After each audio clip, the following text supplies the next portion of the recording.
ꯑꯍꯥꯟꯕ ꯃꯛꯇꯗ ꯃꯌꯥꯝꯕꯨ ꯆꯦꯅꯦꯜ ꯑꯁꯤꯒꯤ ꯃꯥꯏꯀꯩꯗꯒꯤ ꯇꯔꯥꯝꯅ ꯑꯣꯛꯆꯕꯒ ꯂꯣꯏꯅꯅ ꯏꯀꯣꯛꯅꯣꯅ ꯈꯨꯔꯨꯝꯖꯔꯤ꯫ ꯃꯌꯥꯝꯒꯤꯗꯃꯛꯇ ꯉꯁꯤꯁꯨ ꯅꯨꯡꯉꯥꯏꯔꯕ ꯐꯨꯡꯒꯥꯋꯥꯔꯤ ꯑꯃ ꯄꯨꯗꯨꯅ ꯂꯥꯛꯆꯔꯤ꯫ ꯋꯥꯔꯤ ꯑꯁꯤꯒꯤ ꯃꯃꯤꯡꯅ ꯕꯨꯠ ꯁꯥꯅꯕ ꯄꯥꯈꯪ꯫ ꯋꯥꯔꯤ ꯑꯁꯤꯕꯨ ꯏꯕꯤꯔꯛꯄꯅ ꯑꯊꯧꯕ ꯂꯥꯏꯁ꯭ꯔꯝ꯫ ꯍꯧꯖꯤꯛ ꯃꯌꯥꯝꯒꯤ ꯃꯐꯝꯗ ꯋꯥꯔꯤ ꯑꯁꯤ ꯈꯨꯗꯣꯜ ꯇꯝꯖꯔꯛꯂꯒꯦ꯫ ꯃꯌꯥꯝ ꯄꯨꯟꯅ ꯇꯥꯃꯤꯟꯅꯔꯁꯤ꯫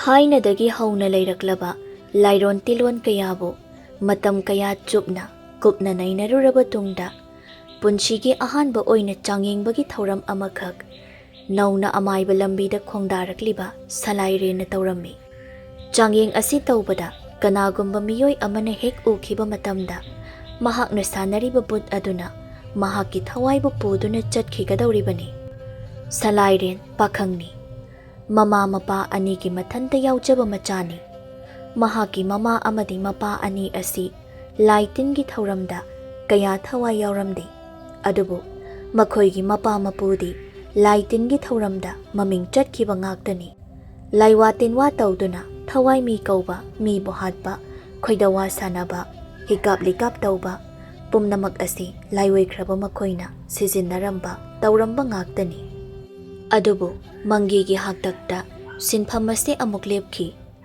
ꯃꯄꯥ ꯃꯄꯨ ꯍꯥꯛꯇꯛꯇ ꯂꯥꯏ ꯇꯤꯟ ꯁꯥꯟꯅꯔꯝꯕꯒꯤ ꯋꯥꯐꯝ ꯑꯁꯤ ꯃꯍꯥꯛꯁꯨ ꯈꯪꯉꯤ꯫ ꯑꯗꯨꯕꯨ ꯑꯁꯤꯒꯨꯝꯕ ꯐꯠꯇꯕ ꯁꯤꯟꯐꯝ ꯑꯁꯤꯕꯨ ꯃꯍꯥꯛꯅ ꯄꯥꯝꯗꯦ꯫ ꯑꯗꯨꯅ ꯄꯨꯝꯅꯃꯛ ꯂꯩꯔꯣꯜ ꯆꯟꯗꯨꯅ ꯊꯝꯈꯤ꯫ ꯏꯄꯥ ꯏꯄꯨꯒꯤ ꯈꯣꯡꯒꯨꯜꯗꯤ ꯃꯨꯠꯅꯥꯏꯗꯦ ꯍꯥꯏꯕ ꯂꯤꯛꯂꯝ ꯑꯗꯨꯒꯤ ꯃꯇꯨꯡ ꯏꯟꯅ ꯃꯪꯒꯤꯒꯤ ꯑꯃꯠꯇ ꯄꯣꯛꯆꯕ ꯃꯆꯥꯅꯨꯄꯥ ꯁꯂꯥꯏꯔꯦꯟꯅ ꯃꯄꯥ ꯃꯄꯨꯒꯤ ꯈꯨꯕꯝꯗ ꯑꯃꯨꯛ ꯍꯟꯖꯤꯟꯗꯨꯅ ꯂꯨꯔ ꯂꯨꯔꯕ ꯂꯥꯏꯔꯤꯛ ꯀꯌꯥ ꯄꯥꯈ꯭ꯔꯦ꯫ ꯂꯥꯏ ꯇꯤꯟꯒ ꯊꯦꯡꯅꯕꯒꯤ ꯃꯍꯩ ꯀꯌꯥ ꯍꯩꯈ꯭ꯔꯦ꯫ ꯅꯧꯅ ꯑꯁꯤꯒꯨꯝꯕ ꯂꯝꯕꯤ ꯑꯁꯤꯗ ꯃꯍꯥꯛ ꯆꯪꯕ ꯍꯧꯔꯛꯂꯤ꯫ ꯃꯍꯥꯛꯀꯤ ꯃꯁꯥꯗ ꯂꯥꯏ ꯇꯤꯟꯒꯤ ꯃꯍꯩꯁꯤꯡ ꯑꯁꯤꯅ ꯌꯣꯝꯈꯤꯗꯨꯅ ꯂꯩꯈꯤꯕꯅ ꯐꯠꯇꯕ ꯋꯥꯈꯜ ꯑꯃꯗꯤ ꯑꯗꯨꯃꯛ ꯏꯔꯣꯏꯅꯗꯨꯅ ꯂꯩꯈ꯭ꯔꯦ꯫ ꯑꯍꯤꯡꯒꯤ ꯃꯇꯝꯅꯤ꯫ ꯁꯂꯥꯏꯔꯦꯟꯅ ꯄꯨꯝꯅꯃꯛꯅ ꯇꯨꯝꯅ ꯍꯤꯞꯅꯈ꯭ꯔꯕ ꯃꯇꯝ ꯑꯗꯨꯗ ꯃꯈꯨꯠꯇ ꯌꯥꯡꯀꯣꯛ ꯑꯃ ꯄꯥꯏꯗꯨꯅ ꯃꯈꯣꯏꯒꯤ ꯍꯦꯛ ꯌꯨꯝꯊꯪꯅꯔꯤꯕ ꯌꯨꯝ ꯑꯗꯨꯗ ꯇꯨꯃꯤꯟꯅ ꯂꯥꯛꯂꯝꯃꯤ꯫ ꯌꯨꯝꯊꯪꯅꯔꯤꯕ ꯏꯃꯨꯡ ꯑꯁꯤꯒꯤ ꯏꯪꯈꯣꯜ ꯑꯁꯤ ꯈꯔꯁꯨ ꯆꯥꯎꯔꯝꯃꯤ꯫ ꯏꯪꯈꯣꯜ ꯑꯁꯤꯒꯤ ꯑꯋꯥꯡ ꯊꯪꯕꯗ ꯄꯨꯈ꯭ꯔꯤ ꯑꯃꯁꯨ ꯂꯩ꯫ ꯁꯂꯥꯏꯔꯦꯟꯅ ꯄꯨꯈ꯭ꯔꯤ ꯑꯁꯤꯗ ꯂꯥꯛꯇꯨꯅ ꯄꯨꯈ꯭ꯔꯤꯒꯤ ꯂꯩꯔꯥꯏ ꯃꯄꯥꯗ ꯂꯦꯞꯂꯝꯃꯤ꯫ ꯑꯃꯨꯛ ꯑꯃꯨꯛꯁꯨ ꯃꯃꯤꯠ ꯑꯗꯨꯅ ꯃꯅꯤꯡꯂꯣꯝꯗ ꯐꯂꯞ ꯐꯂꯞ ꯌꯦꯡꯉꯤ꯫ ꯁꯂꯥꯏꯔꯦꯟꯅ ꯃꯕꯨꯛꯅꯤꯡꯗ ꯈꯜꯂꯤ, ꯄꯨꯟꯁꯤꯒꯤ ꯑꯍꯥꯟꯕ ꯑꯣꯏꯅ ꯇꯧꯕ ꯁꯤꯟꯊꯥꯅꯤ꯫ ꯁꯤꯟꯊꯥ ꯑꯁꯤꯕꯨ ꯑꯩꯅ ꯇꯧꯔꯛꯄ ꯑꯁꯤ ꯉꯁꯤꯒ ꯊꯥꯅ ꯅꯨꯃꯤꯠ 8 ꯁꯨꯔꯦ꯫ ꯅꯨꯃꯤꯠ 8 ꯁꯨꯕꯁꯤꯗ ꯀꯔꯤꯒꯨꯝꯕ ꯑꯃ ꯁꯣꯏꯗꯅ ꯑꯩꯒꯤ ꯃꯤꯠꯁꯤꯅ ꯎꯕꯗꯤ ꯐꯪꯂꯛꯂꯒꯅꯤ꯫ ꯌꯦꯡꯂꯒꯦ, ꯄꯨꯈ꯭ꯔꯤ ꯑꯁꯤꯒꯤ ꯃꯅꯨꯡꯗꯒꯤ ꯀꯔꯤ ꯐꯥꯎꯒꯠꯂꯛꯄꯒꯦ ꯍꯥꯏꯕꯗꯨ ꯌꯦꯡꯂꯒꯦ꯫ ꯁꯂꯥꯏꯔꯦꯟꯅ ꯃꯍꯥꯛꯅ ꯄꯥꯏꯔꯤꯕ ꯌꯥꯡꯀꯣꯛ ꯑꯗꯨꯕꯨ ꯏꯁꯤꯡ ꯃꯊꯛ ꯑꯗꯨꯗ ꯊꯝꯃꯤ꯫ ꯌꯥꯡꯀꯣꯛ ꯑꯁꯤꯗ ꯑꯇꯩ ꯀꯔꯤꯁꯨ ꯌꯥꯎꯗꯦ꯫ ꯌꯥꯎꯔꯤꯕ ꯍꯥꯏꯕꯕꯨ ꯆꯔꯨꯅ ꯁꯥꯕ ꯂꯥꯏ ꯐꯗꯤꯕꯤ ꯃꯆꯥ ꯑꯃꯈꯛ ꯌꯥꯎꯔꯤ꯫ ꯑꯔꯨ ꯑꯔꯨꯕ ꯂꯥꯏꯋꯥ ꯂꯥꯏꯁꯣꯟ ꯀꯌꯥ ꯑꯃ ꯄꯥꯈꯤꯕ ꯈꯪꯈꯤꯕꯅ ꯃꯔꯝ ꯑꯣꯏꯔꯒ ꯄꯣꯠꯆꯪ ꯆꯩꯖꯪ ꯏꯆꯪ ꯆꯪꯅꯗꯅ ꯂꯩꯋꯥꯠꯇꯅ ꯄꯨꯝꯅꯃꯛ ꯂꯥꯟꯊꯦꯡꯅꯅꯕ ꯍꯣꯠꯅꯔꯛꯂꯤ꯫ ꯁꯂꯥꯏꯔꯦꯟ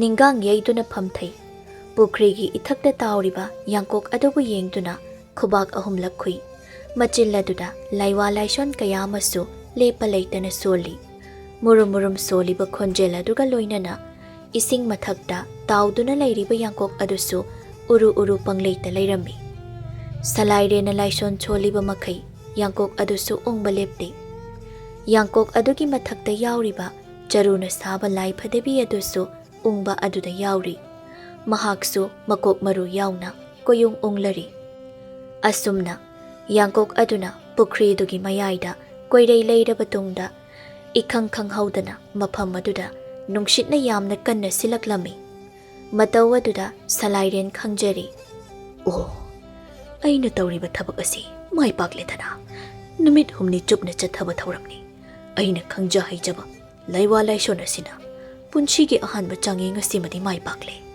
ꯁꯂꯥꯏꯔꯦꯟꯅ ꯃꯆꯤꯜꯗ ꯂꯥꯏꯁꯣꯟ ꯁꯣꯟꯕ ꯍꯦꯛ ꯂꯦꯞꯈꯤꯕꯒ ꯏꯊꯛ ꯃꯌꯥꯏꯗ ꯇꯥꯎꯗꯨꯅ ꯎꯪꯂꯝꯕ ꯌꯥꯡꯀꯣꯛ ꯑꯗꯨꯁꯨ ꯎꯪꯕ ꯂꯦꯞꯈ꯭ꯔꯦ꯫ ꯅꯨꯡꯁꯤꯠꯅ ꯀꯟꯅ ꯁꯤꯠꯂꯝꯕ ꯑꯗꯨꯁꯨ ꯂꯦꯞꯈ꯭ꯔꯦ꯫ ꯑꯗꯨꯕꯨ ꯌꯥꯡꯀꯣꯛ ꯑꯗꯨꯒꯤ ꯃꯌꯥꯏꯗ ꯌꯥꯎꯔꯤꯕ ꯆꯔꯨꯅ ꯁꯥꯕ ꯂꯥꯏ ꯐꯗꯤꯕꯤ ꯑꯗꯨꯗꯤ ꯎꯪꯕ ꯂꯦꯞꯇꯦ꯫ ꯃꯊꯟꯇ ꯎꯪꯗꯨꯅ ꯂꯩꯔꯝꯃꯤ꯫ ꯁꯂꯥꯏꯔꯦꯟꯅ ꯃꯗꯨꯕꯨ ꯌꯦꯡꯗꯨꯅ ꯃꯆꯤꯟꯗ ꯁꯣꯜꯂꯤ, ꯍꯥꯗ ꯊꯋꯥꯏ ꯃꯤꯔꯦꯜ, ꯃꯥꯂꯪ ꯇꯔꯪ ꯑꯅꯤꯒꯤ ꯃꯔꯛꯇ ꯍꯥꯏꯅ ꯍꯨꯝꯅ ꯂꯩꯔꯤꯕ ꯊꯋꯥꯏ ꯅꯪꯗꯤ hamchatna phade mirel nangdi hamphoina phade ngasi korau ahing asida thawai nangbo aina amuk yakai birabani nahan phamda halaklo nate phamda teraklo mathang hairaba tongda yangkok mathakta yauriba chapuna saba lai phadebi edu irol nongda phanchong thakirami aduga lai phadebi edu ki mahutta angauba phizol ngakta setpa apaiba thawai amakhak tawkhalaklami salaire na madubu uraduna amuk hai nangbo aini yakai birabani nangbo aini yakai rabani nangna aigi thabakpo matam pumbada mateng panggadabani nangi namingbo but haina tholabani but nupi eduna pukri mapalda phanchong khalai aduga mahak mathanta koilai laiduna sanarami amuksu mathanta koilaw lawrami but nupi eduna adumna lawbagi makhol adu butabada salaire na hairi hai tumi layo kanana nangonda adumna lawkhong haibage ahing asida aibu huranba phalage hairibra but nupi do tumina amuk laikri ai wa haige mafam asina nangi yakai phamni aduna pukri sida nang adum leibatai ai nangbu kauraklaba matamda aigi nakta lakadabani phari ngasigide ai chatkrage nang sulehoro salairena ising mathakta tawduna leiriba yangkok adubu laukhattuna mayum lomda chatkirami but nupi dudi mapalda thokpa phangba duda yamna haraujarami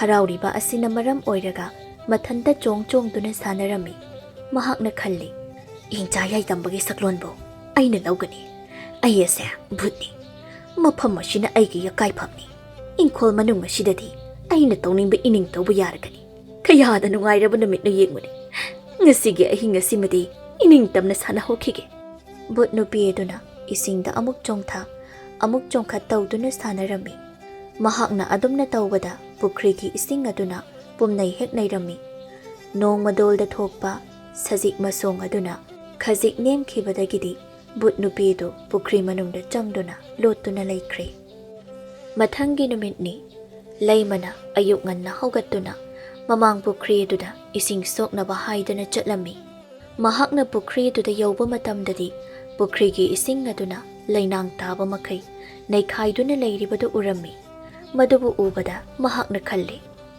karino pukri gi ising asina asuk phibam thina naikhaiduna leiramliba asibo huran banaga kumduna ngaga phakriba sala oirambatai kayada mathong chatriba huran bani yengmani migi sizinariba pukri sibu asumna hek naikhai haiwani masigi ising asibu karamna sizinnagadoribano laimana makhoigi pukhrigi ising adubu sizinnaba yararoi haina khanduna yumthangnaba mache tondonbi hoida chatlammi tondonbisu ingkholdi inchang hektuna leirami tondonbina laimabu yengduna hairi laima kaidore ising kon paiduna lakliba duna hoi chea aikhoigi pukrido pumnai nei khaiduna lehore karamba mathong chadaba huranba na changlamduna nei khairamlibano khangdre haima kayaduna yengmani migi pukrida thadaba ngabu huranduna phadokani haina khalliba makhoigi huranbagi makok adubu karamno leikai khulasya huranba yamna leireko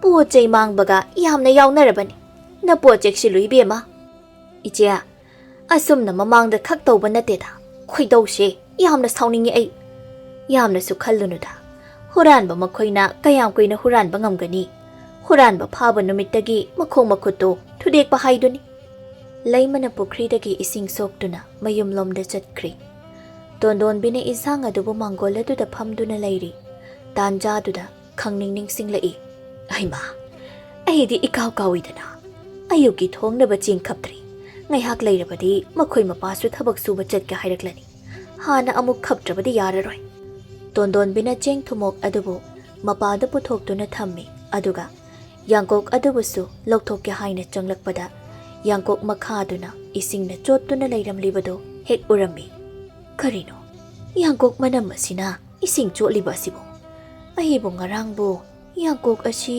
sizinna khibrane sizinna khideda kanana pairamba chano adu oirabadi ngangna yangkok adubu puthoktuna mapalda thoklai tondonbigi mapuroiba mangisu mapal thoklai mangina hai nupi ayuk nganta sida nangna murum sonduna leiramliba asibu kari tawba yaurabagene tondonbina yangkok adubu thok longthoi aduga hai Urabra, pum chot chot libasia. Ching khap ke haiduna lokthok lubani. Asumna tawduna leiramle. Aina di natte masi. Makhoi mapanara. Kari wano da tondon. Aingonde hekta git nami basibo. Yangkok asibo aina kari tawbagi sizinnarugadoino. Aina ga natte. Yumsida nanga ichaga. Aikhoi ahum ta leibani. Nangna sunate hairabanina. Masibu kanana tawramba oigadoribano. Nuchanupada hango. Karigi ichanupada di hangadoriba. Ichanabu karigi yangkok asi sizinnaramgani. Khangde ai aswai phawda thuna chaloge. Chak thonglam loko nang ai thabak chatkadoribani. Mangi su chatkri. Dondon bina yangkok adubu yengtuna lehawi. Masida cheng khapluduna kanaroi. Nungsada oina phawdoklurage. Yangkok adubu nungsada phawdoktuna imungda changkri. Namidangi matamni. Yum thangnariba laimagi mayumdani. Miyoi pumnamak tumna hipnakraba matam asida Bhoot nupi eduna pukri manungdagi phawgalaklami. Ising mathakta chongkhatuna phanpha ngayak chongduna sanaramlaba tongda ingkhol maninglomda amuk laklami.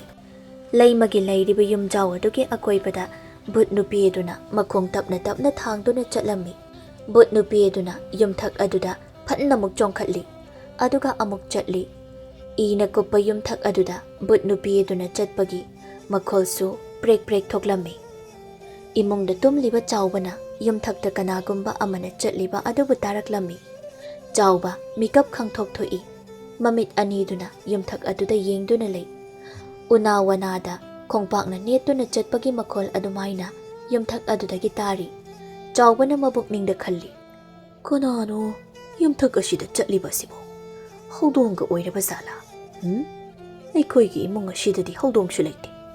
Yumthak asida kanagumba amadi chatlise. Chawba nupa ama oina kaya kigandi. Yumthakta tariba makhol adubu asum taaduna leiba aduda hainaraktraduna. Huranbara. Migi yumthak asida kaduna tamna laisariba sibo. Khangoidrado. Chawba aigi iti. Huranba nangnasu bhoot pret chaduna. Aigi ingkhol asida tamna basai. Aigi lichai maru sina mayang linda santhage khangani. Asumna khanduna chawbado hawgatlami. Makhutta mahaki lichai adubu paiduna mamang thong adu hangdoi. Aduga tapna mapalda thoklai. Tapna sumangda kumthaduna yumthak aduda yengi. Yumthak asidadi kanasu leitene. Hawjikta aina takiba khonjel adubu. Oh, aina mapalda thoklakpasida makhada kumthakiba soidana oiramgani. Huranba mahakto maning mayada lumduna soidana leramgani. Huranba nangdadi pharage koi. Chawbana maninglomda amuk tapna laklami. Yenakha adomdasu kanasu leiba udre. Yenakha rumsidasu kanasu leiba udre nese. Chawbagi manung thangba ingkhol asida achawba u mayam ama hawi. Maningi saruk asi isuksui. Chawbana mamitna yengthorakpa matamda karigumba amana ujaw amagi marumda leishinkhibadu urami. Madubu ubada mahakna khalli. Huranba nang umarum maduda thaijinduna lotliboy. Leiramu khangani. Chawbana maninglom maduda chatlami. Ahingi matam oibana nungsitsu liri sitli. Una wanana lengbagi makhol suthoi. Narak oibana kaujeng harauna khongbagi khonjel sutari. Suklaba ahing aduda chawbana mairi amata suloinadana urak adomda changshilli. Matam asi phawbada mahakki masada akiba haiba aduma karimata leitri. Chawbana hai. Huranba kanano mafam sida thuna thoglo maduna nangi aphaboigani. Numidang asida kari kandabada migi yenakha yengonda huranba chatlibano. Chawbana ani ahumlak hanjin na hairabasu mafam adudagi kana amattana thoklaklamde. Madugi mahutta ikhang haudana uthak aduda usa ama kanna niglaklami. Chawba uthak aduda phat yengkhatli. Usa nomba adu amuk lepkhri. Mahaki tung aduda kanagumba amana kanna chenkibagi samin amasu phawraklami. Mamaidu onthoktuna hanna amuk yengi. Kanasu leiba ude. Matawasida akiba phawramdaba mahaki hakchang aduda akiba khara phawba hawgalaklami. Karino ne tawriba matawasibo. Huranba natraba chala. Imungda thuna changhaudaba yade. Asi khanduna mamai hek leithorakpaga angauba phizol setpa Bhoot nupi eduna chumdring wangtrik wangna leptuna leiramlibado mahakna urami. Madubu ubada chawbana lawi mamit amuk pangthoktuna hanna amuk yengbada kanasu leiramdre. Songlaba urak aduda mahak makhong tapna thangduna chatnaba hotnari. Tanja aduda nupi amana yamna thawai nungaitana tengthabagi khonjel amakhak taraklami. Tengthabagi khonjel aduda mahak khangprek khanglammi. Ahinga sida kanano amuk kaplaklibasina nupigi makhoni ni maside. Hojik aigi minna ukiba adusu nupini karamna maside. Ai hanna yengba yadre. Chawbana makhongdu thangduna khongkap ani ahumlak thangi. Maduda kaplamba nupigi khonjel adugi mahutta wa oina asumna nganglaklami. Aina kaplibase karimata tadabra. Tana tasinadaba satuna chatlibra. Amukta ngaiko. Chawba tarakliba khonjel aduna mahaki thamoy adu hena kiba haibadu oikre. Tasinadaba saduna makhong adu adumak thangi. Bhut nupi aduna taibang mi adubu chatkhigadauri nanthokhragani ningduna thuna yangna senchilai aduga chawbagi akoibaduda koirei leiduna yenglammi. Chawba mamitna yengba ngamdraduna mamit adu chejet ushilli mabukningda khalli. Soidredana ai kadomdagi lakliba bhutno masibu ahingasina aigi punshigi aroiba haibadu oikhragadawribra. Bhut nupi aduna koirei leiramlaba tungda mafam aduda nungshina kanna amuk shilaklami. Ka hena kiraba chawbana shiragasi changlagacham mafamsidagi yum tamna hekta kanna chenkhrage. Asumna khanduna kanna chenbada makhong adu karigumba amada laushinduna leimaida sapu kanna turami. Maduda mahaki makok adu ujuk amada yaisinduna ujuki machil tumba matonaduna makokta khajik thilammi. Isu phanayamna thoklammi. Khudak aduda chawba sirami. Silamba nungsitchu chaplep khirami. Mathangi numitni laimana mapuroibagi hakchangna ingkholgi maning aduda siduna leiramlibadu urami. Mapuroibagi asiba hakchang adubu konduna kapcharami. Yumthangnariba tondonbigi mayumdani. Tondonbina mapuroibabu yengduna hairi. Mapa laima sina asukane kabliba sibu kari tawba yauraba jatno. Aisu khangdene nupi. Aikhoyani amukta chalaga hanglusi. Mangi amadi tondonbina laimagi mayumda laklammi. Laimana kaptuna leiriba mafamdu tamna changshilai. Makhoisu uri chawbagi hakchang aduna siduna leiribado. Tondonbina karam tawribana maside. Iche aisu khangde ngasi mafam asida asumna leirabliba sine. Iche aibu kanaga lehawgaldoino iche. Mangi amadi tondonbisu kapjarami. Ngaihak leibaga khulgi miyoi sing laktuna asiba hakchang adugi mathau mangam pangthoknaba thorang lammi. Tondonbina machanupa salairenda pautammi. Imagi bungo nangsu asiba hakchang asigi mathau mangam pangthokpada yauraso. Hoima ado madogramna shiribane haibage. Madudi sapchana khangde. Makokna chek asida uchukna yungduna leirammi. Tondonbi thokri salairena wakhalda chingnana khalli. Aina sanaba bhut nupiduna hatliba oridra. Ngasigi numit asida mahakka aiga thengnaduna wari sanagadaba leibani. Soipadraba thaudangni. Ipan chawbana shirabanina. Ngasigi ahingsimadi makhoida miyoi kayamana yarikduna leikrani. Makhoina leikrabadi aiga bhut aduga wari sanabana kamdauba. Asumna khanduna mafi phirol hongdui aduga asibagi thoramaduba yawnaba changlammi. Namidangi matamni. Tondonbina machanupada hai. Ibungo ngasigi ahinga simadi napan khoida leklusu. Makhoi miyoi kharasu lekani nangsu yawrusu. Hoima salairen chumdring lai. Mafam aduda miyoi kharasu leirammi. Madubu ubada salairena khalli. Mi mayam asina asumna leiraga horen aina karamna bhut aduga wari sanagadawribano.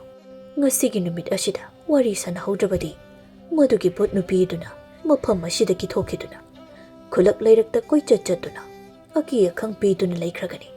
Adumna tawkrabadi wafam asi yamna lugadawrida. Salairensu mayamna leiriba marak aduda phamthai. Nupa amana hairi. Iban chawbagi khushi se yamna chingnai. Minaga hatliba chatla. Amana khummi. Madu oirida. Mahakti yamna phaba mini. Mingonda lanchadaba mahakta kanana bo hatkadoino. Mahaki khushi duga hairurabadi kanagumba amana inba natraga kanna chenbada khurau laushinduna shibagumba male aide. Khangdre ngasigi ahingsi mana karam tawragaba. Aikhoi mayam ase mangol asira punna tumlasi. Horen ama mathengda mapaldaga nathantaka thoklunuko. Hoi phare. Ngasai ayuktagi hakchang ase pothanatri. Ngaihakta pothanakhisi. Makhoi nupasingdu mangol aduda pulap tasinduna tumlammi. Adubu salairendi tumba yaramde. Aina muk tumlurabadi mikap amuk thoklakkhidaba yai. Aduna tumninglabasu ai khanglage. Makhoina loina tumnakraba kanda ai ithanta pukhri si tamna chatuna bhut nupi duga wari sarurage. Salairena makhoi sing adubu tumba ngaiduna laikhre. Numidangi thengjilakpa matamni. Matam asida bhut nupi aduna ising manungdagi phaugalaklammi aduga lairaida phan chongkhatlammi. Bhut nupi aduna asum lakpada yum madugi mangol aduda taibang mi kharana tumduna lairibadu urami. Mahakna khalli. Mangol asida mi mayam ama lairene. Aibu yum masitamna sangshinlusi haibra. Sangshinbada pharak targani. Mafam asi waida oina sum lairage. Bhut nupi aduna pukhri duda sanaduna lairi. Salairena makhoi sing aduna tumnakraba tungda tapna haugalakduna sumangda kumthai. Aduga mamangda laikriba pukhri du tamna chatlammi. Pukhri mapal aduda bhut nupi aduna sanaduna lairibado mahakna urammi. Mahak tamna changshinduna machil aduda laiwa ama soli. Bhut nupi adubu yengduna hai. Hey bhut nupi, nangna karigino yum masida laiba miyoisingda aki akhang peduna makhoibu hatlibadi. Adumna taw haiduna nangonda kanana hai. Bhut nupi aduna khummi. Nangna ngasi aigi inaksida laklibagi maramsu aina khangi. Adubu nang aina asumna lairingai mikup asida taibang kana ama hek ukhibada nangi punchidi adumak loire. Aduga aisu ining tamle khang. Aina asumna tawdrabadi aigi matik magulasi karamne hengatkani. Kari haiba aibu siba aduga nangna naning tamba maduma oiraroidaba wafam amani. Somdana mangolda tumliba nupa amana mapa thokningladuna mikap thoklaklammi. Ai thanta mapalda thokpadi kijai. Itaw ama oina haudoke. Asi khanduna mahakna mataw amabu haudoklammi. Mahaksu mikap thoklai. Makhoi anina yenglakpada mafam aduda salairena leiramdaba adu uri. Itaw salairendi. Oine leiteni. Ngasaidi lehobani. Madi mayum sunakpanina mayumda chatlambasu yai.